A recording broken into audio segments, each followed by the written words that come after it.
Hello everyone. तो कैसे हैं आप सब। अगर आप बीएड के स्टूडेंट हो तो आपकी हर एक प्रॉब्लम का सॉल्यूशन आपको इस चैनल पे मिल जाएगा। चाहे वो प्रैक्टिकल फाइल हो, असाइनमेंट्स हो या हैंडमेड नोट्स हो और टॉपिक को समझाना हो, तो कंप्लीट क्लास ज़रूर देखिए। एवरीवन, तो स्टार्ट करते हैं हमारा आज का टॉपिक जो कि है वैदिक कालीन शिक्षा। वैदिक कालीन शिक्षा बहुत इंपॉर्टेंट है। सेम यहाँ से आपका लॉन्ग में जो क्वेश्चन आता है वो 10 to 15 मार्क्स का आता है। किसी यूनिवर्सिटी में 10 मार्क्स का होता है, किसी में 15 मार्क्स का, और शॉर्ट में भी आता है। एक टॉपिक जहाँ से सबसे ज़्यादा आपके कंटेम्प्रेरी एंड इंडिया में, कंटेम्प्रेरी एंशिएंट इंडिया में जो क्वेश्चन आता है वो शॉर्ट और लॉन्ग दोनों में सबसे ज़्यादा वैदिक काल से आता है, और वेरी शॉर्ट में भी क्वेश्चन बन जाते हैं। ठीक है, तो आपके लिए इम्पोर्टेंट है ये। और मैं कंप्लीट बताने वाली हूँ कि कैसे शिक्षा प्रणाली होती थी, प्राथमिक शिक्षा कैसे होती थी, उच्च शिक्षा कैसे होती थी वैदिक कालीन शिक्षा में, वो पूरा डिस्कस करेंगे। ठीक है, कोई डाउट है तो आप डायरेक्टली मुझे बता सकते हो, कमेंट कर सकते हो, आपको रिप्लाई मिल जाएगा। सेम थिंग, ये जो नोट्स मैं बना रही हूँ, यहाँ पे समझा रही हूँ, ये नोट्स आपको फ्री में टेलीग्राम या इंस्टाग्राम दोनों पे मिल जाएंगे। सॉरी, टेलीग्राम, तो आप दोनों पे चेकआउट कर सकते हो। तो चलिए सबसे पहले देखते हैं कि शिक्षा की व्यवस्था क्या होती थी। वैदिककालीन जो शिक्षा है वो सबसे पहली थी। ठीक है, वहाँ पे शिक्षा की प्रणाली क्या होती थी। व्यवस्था में सबसे फर्स्ट पॉइंट है शिक्षा प्रणाली। ठीक है, शिक्षा प्रणाली का मतलब है कि कैसे शिक्षा दी जाती थी। इसमें क्या होता था, बच्चे अपने माता पिता से दूर रहते थे, गुरुकुल में शिक्षा ग्रहण करते थे। ठीक है, और गुरुकुल में रहकर ही वो शिक्षा लेते थे, वो वहीं रहते थे, वहीं पढ़ते थे। ठीक है, और यहाँ पे क्या होता था कि पद्धति कौन सी यूज़ की जाती थी, शिक्षा कैसे दी जाती थी। गुरु प्रवचन देते थे। ठीक है,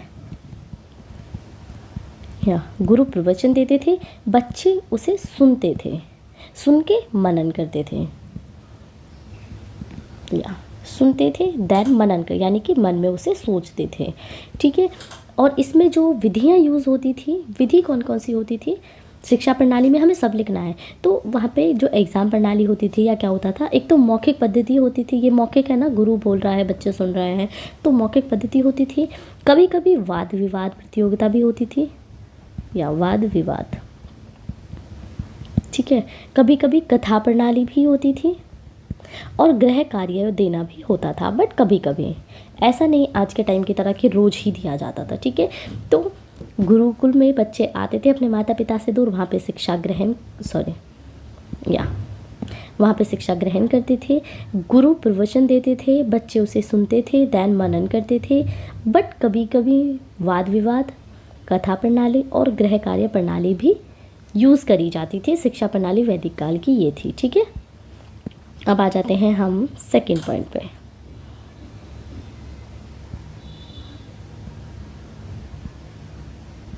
या सेकेंड पॉइंट क्या है हमारा, या शिक्षण संस्थाएं क्या होती थी, यानी कि शिक्षा कहाँ दी जाती थी।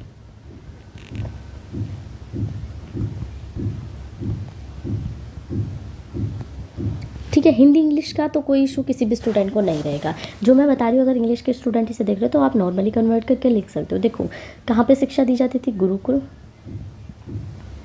शिक्षा संस्थाएं यानी कि शिक्षा कहाँ पे दी जाती थी, है ना। आज के टाइम में स्कूल होता है, सॉरी मैं भी क्या लिख रही हूँ, तो वहाँ पे शिक्षा दी जाती है, तो वो आपकी शिक्षण संस्थाएं। ठीक है, देन कभी कभी क्या होता था, जो गुरुकुल हैं आपके, वो नॉट कभी कभी, हमेशा गुरुकुल गांव से दूर होते थे। ठीक है, गांव से दूर जंगल में बनाए जाते थे। ठीक है, गांव नगरों शहरों से दूर होते थे। और यहाँ पे क्या होता था, बच्चा जैसे ही अपने गुरुकुल में आएगा वो गुरु को ही अपना पिता मानता था, गुरु को ही अपना पिता मानता था। ठीक है, तो क्या था कि शिक्षण संस्थाएं गुरुकुल होती थी, गाँव से नगरों से दूर बनाया जाता था, और बच्चा जैसे ही गुरुकुल में प्रवेश करा तो गुरु को ही अपना पिता मानता था और वहीं अपनी शिक्षा ग्रहण करता था। एग्जाम्पल्स हैं जो आज भी उस शिक्षा के मिलते हैं, वो है हरिद्वार में। ठीक है, हरिद्वार में मिल जाएंगे देखने के लिए आपको। फॉर एग्जांपल विश्व भारती आज के टाइम में भी आपको देखने के लिए मिल जाएगा, तो ये अंतर्राष्ट्रीय लेवल पे भी देखने के लिए मिल जाते हैं। ठीक है, तो सेकंड पॉइंट पे क्लियर हो गया कि कैसे शिक्षण संस्थाएं होती थी वैदिक काल में। ठीक है, अब आ जाते हैं थर्ड पॉइंट पे। थर्ड पॉइंट क्या है, पाठ्यक्रम क्या होता था। ये ना कभी कभी वेरी शॉर्ट में यहाँ से भी पूछ लिया जाता है कि वैदिक काल का पाठ्यक्रम क्या होता था, वो बताइए। ठीक है, तो इसलिए चीज़ों को ध्यान रखना। पाठ्यक्रम क्या है, पाठ्यक्रम में साइंस भी होती थी, ठीक है, व्याकरण ग्रामर भी होती थी, ठीक है, एस्ट्रोलॉजी भी होती थी, छंद भी कराए जाते थे। छंद को इंग्लिश में क्या कहते हैं मुझे नहीं पता, इसलिए मैंने डायरेक्टली छंद लिख दिया। ठीक है, दो टाइप की शिक्षा होती थी, लौकिक मतलब कि आपका परा, दोनों को स्थान दिया जाता था। परा पाठ्यक्रम, ये समझना कि परा क्या होता है, ठीक है, और दूसरा होता है आपका एपरा। ठीक है, एपरा।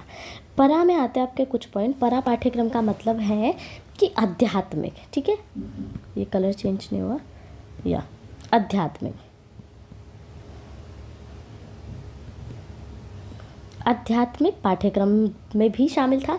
आध्यात्मिक का मतलब होता है हमारी जो बुक्स हैं, है ना, जैसे कि गीता, कुरान, आप जिस धर्म से भी बिलोंग करते हो उसकी धर्म की शिक्षा। दूसरा होता था एपरा, जो कि लौकिक और समाज, यानी कि इसमें क्या क्या आ जाता था, संगीत, यानी कि जो जो शिक्षा होनी चाहिए, संगीत, साइंस, ठीक है, ललित कलाएं, या ललित कलाएं, ओके, एंड अभिनय, नाटक, जो भी आपका स्वास्थ्य, जो वो आपका डॉक्टरेट आ जाती है ना, डॉक्टर, यानी कि सभी चीज़ें थी। ऐसा नहीं है कि सिर्फ धर्म ही पढ़ाया जाता था। वैदिक काल में पाठ्यक्रम में दोनों चीज़ें थी, आध्यात्मिक भी और उनकी जो अपनी लाइफस्टाइल के लिए ज़रूरी होती हैं लौकिक चीज़ें भी थी। तो ये पाठ्यक्रम हुआ करता था वैदिक कालीन में। ठीक है, अब आ जाते हैं फोर्थ पॉइंट, परीक्षा प्रणाली कैसी होती थी, यानी कि एग्ज़ाम कैसे लिए जाते थे उस टाइम पे। तो अगर मैं परीक्षा प्रणाली की बात करूँ उस टाइम पे, तो उस टाइम पे ना आज की भांति ऐसे एग्ज़ाम नहीं होते थे कि ईयरली या सेमेस्टर वाइज, सेमेस्टर या ईयर एग्ज़ाम ना होके वहाँ पे क्या होता था, डेली एग्ज़ाम होते थे। ठीक है, डेली एग्ज़ाम लिए जाते थे, यानी कि आज एक पार्ट पढ़ाया, कल उसे पूछ लिया, उससे क्वेश्चंस पूछ लिया है, ठीक है, और कल बच्चे ने आंसर दे दिए, देन नेक्स्ट पेज पे हम आ जाते थे। आज इसके आंसर पूछ लिए, फिर नेक्स्ट चैप्टर पढ़ाया, फिर इस नेक्स्ट के क्वेश्चन पूछ के नेक्स्ट पढ़ा के इसके क्वेश्चन कल पूछ लिया, है ना। वो 1 बाय 1 लेयर बाय लेयर चलता रहता था और ऐसे ही डेली एग्ज़ाम हो जाते थे। ओके, अब आ जाते हैं हमारे नेक्स्ट पॉइंट पे। Yes, that is point number 5, अनुशासन कैसा होता था वैदिक कालीन शिक्षा में। ठीक है, मैं बहुत ज़्यादा क्लास को बड़ा नहीं करूँगी, इसलिए प्राथमिक शिक्षा में क्या क्या पाठ्यक्रम था, प्राथमिक शिक्षा कैसे होती थी वो अलग बताऊँगी वैदिक कालीन शिक्षा में, और जो आपकी उच्चतर शिक्षा थी वो कैसे होती थी वो अलग। इसमें इस वैदिक कालीन शिक्षा में क्या होता था, छात्र ना बहुत अनुशासित होते थे। आत्म अनुशासन को इम्पोर्टेंट माना जाता था, यानी कि खुद से सेल्फ डिसिप्लिन का टाइम था। छात्र नम्र होते थे, ठीक है, गुरु को सर्वोपरि मानते थे। एक लाइन लिख लो। और देखो, जब आप एग्ज़ाम में ये चीज़ें यूज़ करोगे ना, ये वर्ड यूज़ करोगे, तो ये बहुत इंपॉर्टेंट है। टीचर को भी पता चलेगा भाई बच्चे ने कुछ तो पढ़ा है। सॉरी, मानते थे, पास्ट में लिखना है वैदिक काल में मोस्टली। तो अनुशासन अच्छा होता था, जो टीचर ने कह दिया वही उन्हें मानना है, ठीक है, उसी चीज़ को फॉलो करना है। और अगर बच्चे ने कुछ गलती कर दी तो उसकी जो आत्मदंड होता था, बच्चे खुद ही खुद को देते थे आत्मदंड। ठीक है, या आत्मदंड का पॉइंट उस टाइम था, ये फिर से मैंने टाइपिंग मिस्टेक कर दी, आत्मदंड का प्रचलन था, यानी कि मैंने गलती करी, उसके लिए मैं खुद से खुद को सज़ा दूंगी, अपने आप को सुधारूंगी, और यही नियम चलता रहता था। ओके, तो अब आ जाते हैं हमारे पॉइंट नंबर 6 पे कि स्त्री शिक्षा कैसी थी, यानी कि स्त्री को शिक्षा दी जाती थी, नहीं दी जाती थी वैदिक कालीन में। तो जो वैदिक कालीन शिक्षा थी उसमें स्त्रियों को स्वतंत्रता थी। ठीक है, एक लड़की जो पढ़ना चाहे वो इजीली पढ़ सकती है, उस पर कोई भी एक पाबंदी नहीं थी। ठीक है, और इनके एग्जाम्पल से क्वेश्चन बहुत ज़्यादा आता है। ठीक है, मैं हाईलाइट कर देती हूँ ये कि भाई क्वेश्चन आता है।